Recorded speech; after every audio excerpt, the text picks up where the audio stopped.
investir en bourse, beaucoup de monde en a envie. C'est d'ailleurs près de 4 Français sur 10 qui songeraient à s'y mettre. Mais le problème, c'est que quand on n'y connaît rien, la bourse, ça peut paraître un poil compliqué. Alors, si vous aussi, vous aimeriez y voir plus clair pour enfin franchir le cap, je vais vous aider à comprendre les bases. Ouais, je suis comme ça, moi, tout dans la générosité.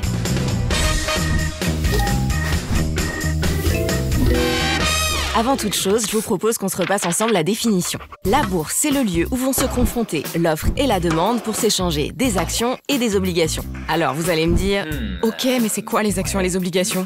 Excellente question. Pour bien comprendre, je vous ai préparé un petit schéma. Acheter une obligation, c'est utiliser les marchés financiers pour prêter de l'argent à une entreprise ou à un État pendant une période donnée.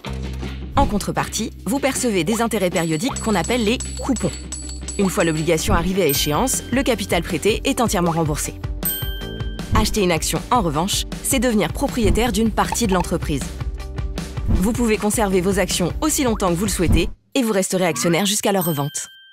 Ok, mais alors pourquoi on achète des actions et des obligations? Eh bien tout simplement parce que même s'il y a des risques, ça reste le placement qui rapporte le plus en moyenne sur le long terme. Donc ça vaut le coup que je vide mon livret A pour tout investir sur une action à haut potentiel? Non. Enfin, sauf si votre but, c'est pas investir, mais spéculer. Et oui, investir en bourse, ce n'est pas la même chose que spéculer.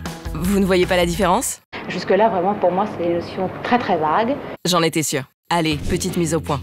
La spéculation consiste à prendre des risques en achetant ou vendant des actions dans le but de réaliser un bénéfice à court terme en profitant des fluctuations de prix.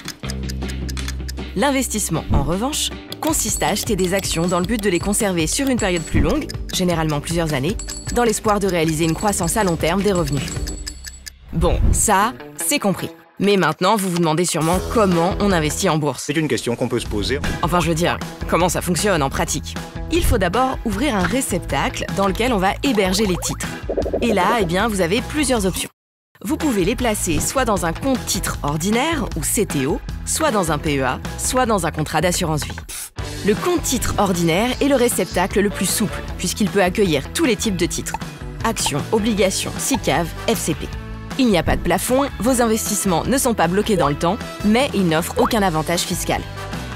Un PEA, plan d'épargne en actions, permet aux personnes qui payent des impôts en France d'investir dans des actions françaises et européennes et de bénéficier d'avantages fiscaux.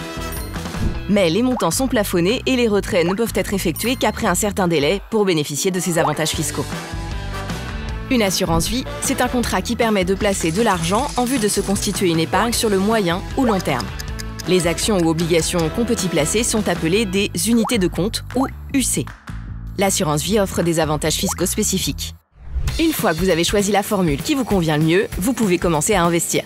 Alors, qu'est-ce que ça donne? Mais attention, pour limiter les risques, il est recommandé de diversifier votre portefeuille. C'est-à-dire qu'au lieu de tout investir dans un seul titre, vous répartissez vos investissements sur différents secteurs d'activité, différentes zones géographiques, différentes durées, bref, différentes sortes de titres. Comme ça, si l'un de vos placements baisse, les autres pourront compenser. Voilà, on a fait le tour des premiers trucs à connaître pour investir en bourse. Comme quoi, c'est pas si compliqué, c'est CQFD. J'espère que cette vidéo vous a plu. Pour en savoir plus, rendez-vous dans le prochain épisode de CQFD.